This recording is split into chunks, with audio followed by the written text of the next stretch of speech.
What is going on, guys? It's your boy Dyllan and welcome back to another best vendor weapon rolls of the week this week, which is August the 8th. We are officially, I think it's 30 days out from the launch of Destiny 2, so getting closer by the day. But anyway, we're going to start off from New Monarchy, and again, there's no weapons that I'd actually recommend picking up from New Monarchy this week, but I will hover over all the weapons just so you guys can see the perks on them real quick, and then we will jump over to the Crucible Quartermaster. So we're over by the Crucible Quartermaster now, and again, just quickly hover over the weapons and show you them. There is only one weapon here that I'd actually recommend picking up this week, and it's going to be like one of the last weapons I'm going to go over. I'll show you these last three. And the rocket launcher this week is actually really decent for the Crucible. It's got grenades and horseshoes, heavy payload, a choice out of battle runner or life support, so pretty bad picks for the first slot.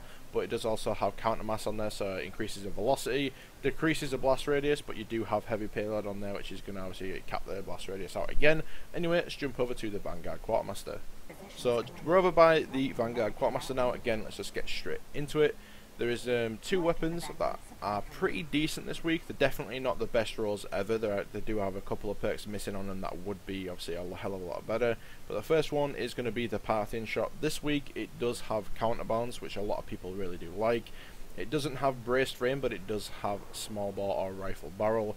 The first perk are pretty trash, and it's got Eye of the Storm or Take a Knee. Maybe Eye of the Storm might be pretty decent, and it does have the Sure Shot IS, which I know is really popular. A lot of people seem to like that sight.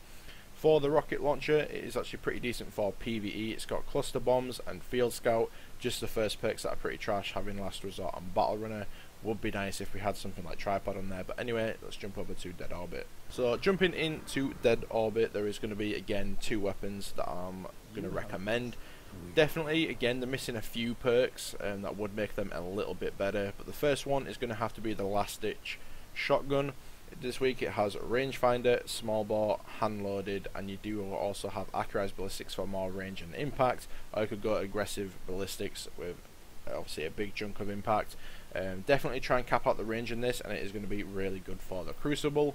The next weapon I'm going to recommend again is going to be the rocket launcher.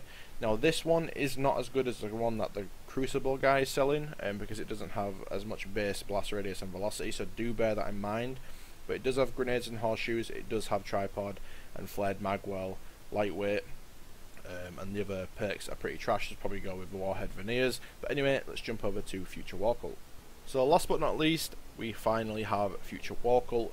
Again, I'll just quickly hover over the weapons real quick, but there is two weapons that are actually pretty decent this week. First one is actually going to be the Scout Rifle, the Wounded. I actually really like the Scout Rifle. It's quite fun to use in Crucible, and it's actually pretty decent in PvE as well, just for a standard legendary scout. It has crowd control, a choice out of outlaw or perfect balance, and high caliber rounds or quick draw. For me personally, I'd probably go high caliber rounds, outlaw and crowd control. The sights do seem to be lacking. It just depends on which one you can obviously seem to find. I do have one with a really good red dot sight, but you know, that's besides that. Then the next one I'm going to recommend is going to be the Wormwood. If you do not have a good sidearm at this point in the game, then definitely be picking up this weapon this week. It's got reactive reload, which is really good, hand loaded, which extends your range, and high caliber rounds, which makes people flinch like crazy. So really, really good. Definitely pick this up if you don't have a good sidearm for Crucible at this moment in time. Anyway, that's pretty much going to do it. Thank you so much for watching, guys. Hopefully this gives you an idea of what to get this week.